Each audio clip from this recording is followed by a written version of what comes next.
Kinesiology 223, Chapter 9, and if the slides are orange and I'm wearing orange, that means we are in Module 2.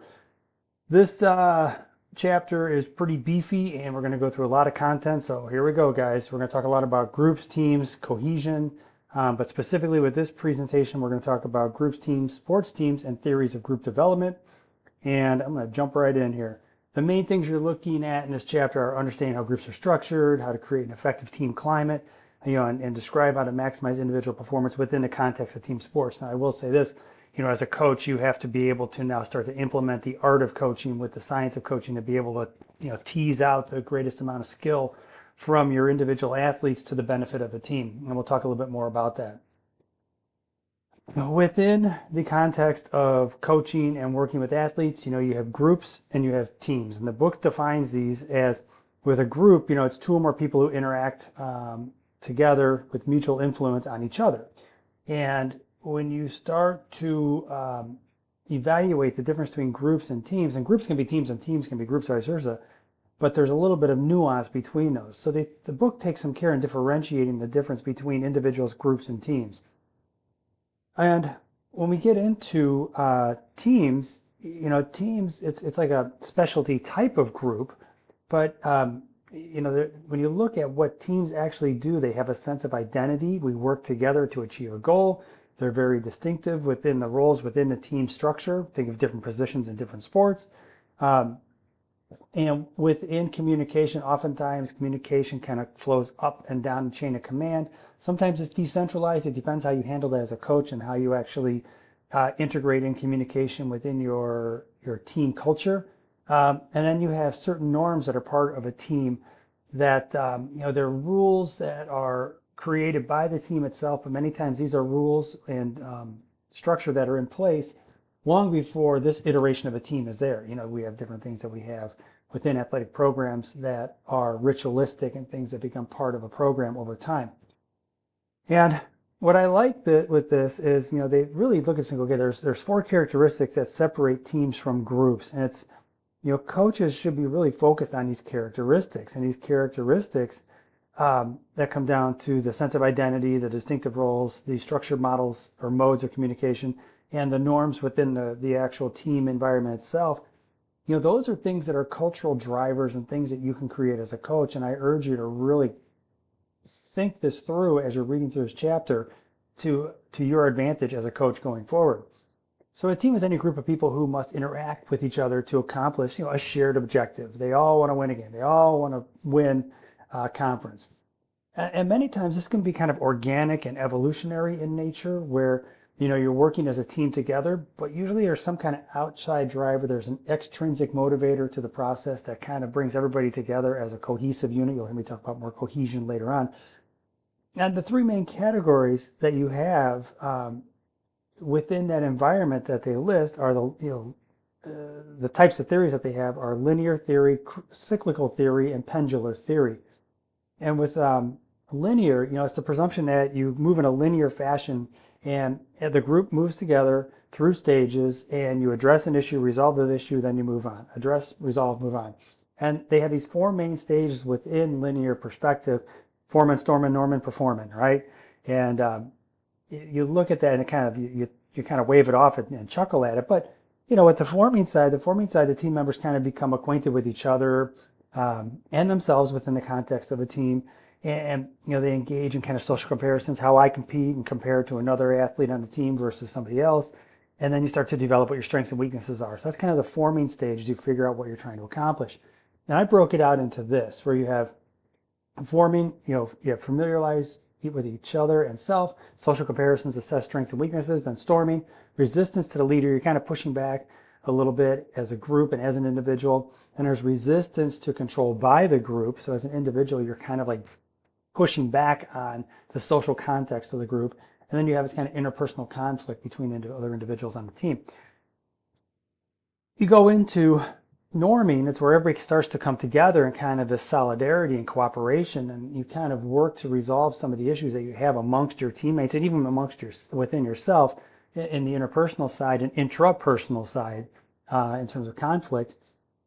And then you start to put together a sense of unity within the team context. And then performing. You all are together, you're working hard, you have great teamwork, you're solving problems, you're winning games.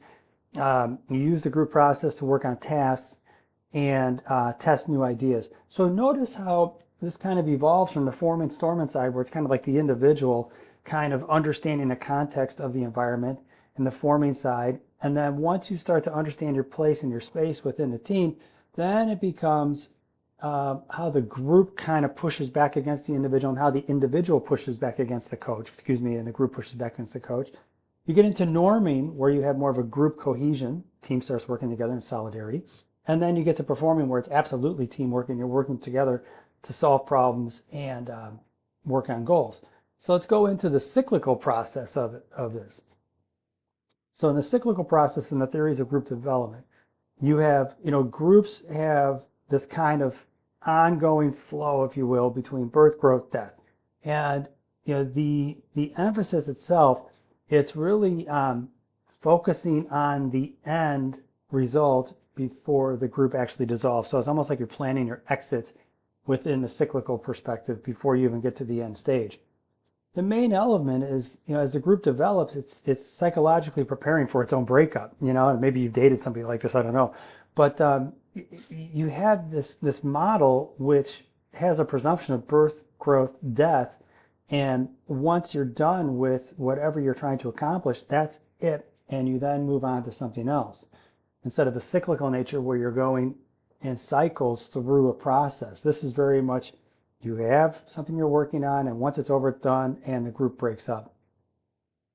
The pendular perspective, it's more responsive to the environmental demands. As you go through and try to solve problems, it's never ever a static process. It's very dynamic, very fluid, and you have to be able to adapt to different challenges that may arise when you're trying to do problem solving. And the pendular model, it emphasizes shifts that kind of occur within relationships during different stages. And so it's important to note that you're working together as a group, of course. You're trying to achieve goals together as a group, of course. But within that, you have these relationships that happen as a team, and the dynamics of those do change. It's not like you all get together, you have a great time, you buddy up, and this is your best friend as you go through. There are people who work together, come together, or they come together for reasons and seasons, if you will. And what ends up happening is you have this process where some people, as you're in a group, you might end up being acquainted with somebody else within the group itself. It just happens. People get injured, interpersonal relationships happen, there's strife within friendship on teams, and it's kind of an ever-evolving process.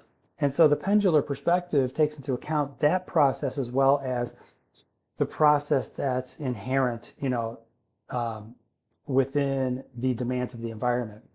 And so I will say this, they give you 5 stages. I try to break them out here. Let me get myself out of the way. And when you look at this, you have orientation, differentiation, resolution and cohesion, differentiation and conflict, and termination. So you look at this in terms of a life cycle. You have this kind of orientation on the front end, where you have this, feelings of unity and togetherness are very high in the front end. And then you get into these different smaller groups. And then within these smaller groups, you'll have conflicts that will arise as players kind of compete with one another for positions. And again, you might be very friendly outside of the practice environment, but in the practice environment, that person is trying to take your job, so you're going to be competing with them. That will cause some of the relationship issues that I mentioned earlier. Resolution and cohesion. Usually the cream rises to the top, the better players play. You start to understand your place in the pecking order and find a way to carve out your own niche in the team environment. And you end up having like resolutions to the above conflicts, but also cohesion within the group. And you start to have a better understanding of the greater picture and what it is you're trying to accomplish. But more importantly, where the athlete views himself in that process of trying to accomplish that goal. Differentiation and conflict. So you have conflict yet again. You have a process where you have reward systems that are in place and structures that are in place for your athletes. And sometimes it's the fault of the coach to reward starting athletes and athletes who play all the time, and they kind of forget their practice players, and they have to find a way to reward those players as well. Otherwise, you're going to have conflict on your team because your starting quarterback is getting all the stickers on their helmet. Meanwhile, your practice player who helped make that starting quarterback a better player is not receiving any recognition at all. Termination. With the team success, you know, you have this feelings of cohesion high, the season gets to the end, and when you get to the end of the season, if you've done well, cohesion is pegged at a 10. If the season was unsuccessful, then you have cohesion is low. And usually it's not like you have a losing season that's done. That's an evolving process where you start to really kind of understand where you are as a team in comparison to the other teams in your conference, right? If you know you're going out every Friday night and you're getting beat up, or you're going out every Wednesday and Saturday to play basketball, and you're getting beat up, you know, that will start to erode at the cohesion of the team, because you start to figure out your process and how good or not so good you are as a team. So I urge you to take a minute and kind of review some of these, because you know you're going to see them on a test and a quiz somewhere else, but also start to view them in a process of maybe some things you've been experienced to or exposed to as an athlete. All right, guys, moving on to the next presentation.